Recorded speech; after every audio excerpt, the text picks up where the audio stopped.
Hello Jolly Natex! For today's video, meron kaming isi-share sa inyong bagong bake shop dito sa Cavite na talagang hindi papahuli pagdating sa kanilang mga iba't ibang klase ng cakes at pastries. Ito yung mga tipong pang mall quality talaga. Meron din sila ditong mga beverages tulad ng coffee and fruit soda. And syempre, yung pinunta talaga namin dito para matikman ulit na dito nyo nga lang makikita at mabibili ay yung kanilang specialty na pastillas de leche cake. E kung excited ka na nga malaman to, nandito nga lang yan sa Pinangs, the home of original pastillas de leche cake, located along Malagasang Road, Imus, Cavite. Madali nyo nga lang tumahanap pag nakita nyo yung Jollibee Bukandala, konting lakad lang at sa may hilera lang sila niyan. O di kaya type nyo lang sa maps, Pinangs Cakes and Pastries and rekta na kayo dun. Ito yung loob ng mismong bake shop nila na cozy, malamig at malinis kaya talagang komportable kayong makakapamili.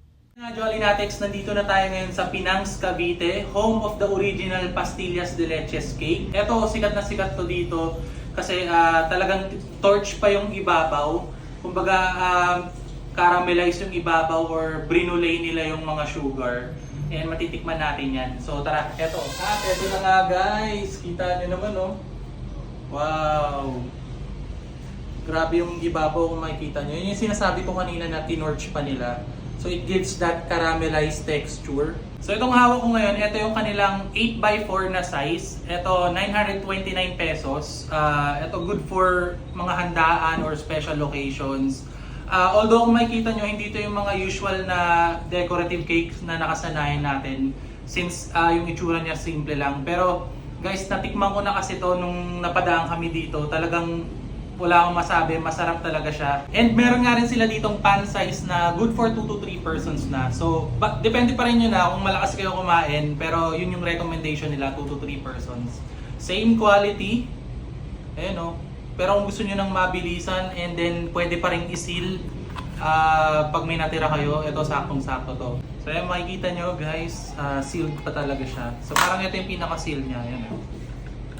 Ooh. At ayun na siya, Jolly Natex. Wow. Ayan o. Grabe yung mga ano nyo, toasted na yung mga talagang tinorch.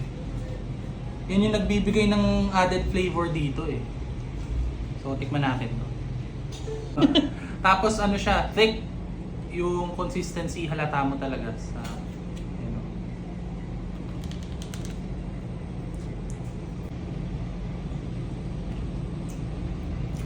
Soda to? Sobra.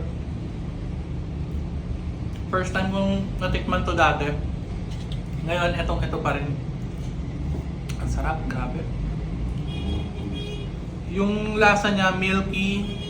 Kakaiba talaga yung toasted sugar or yung tinorch na ibabaw. Talagang nagbibigay siya ng added crunch dun sa pinaka-cake.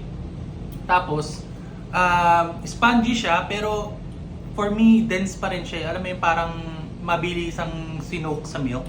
Parang ganun eh. Masanay na ako eh. Dandahan.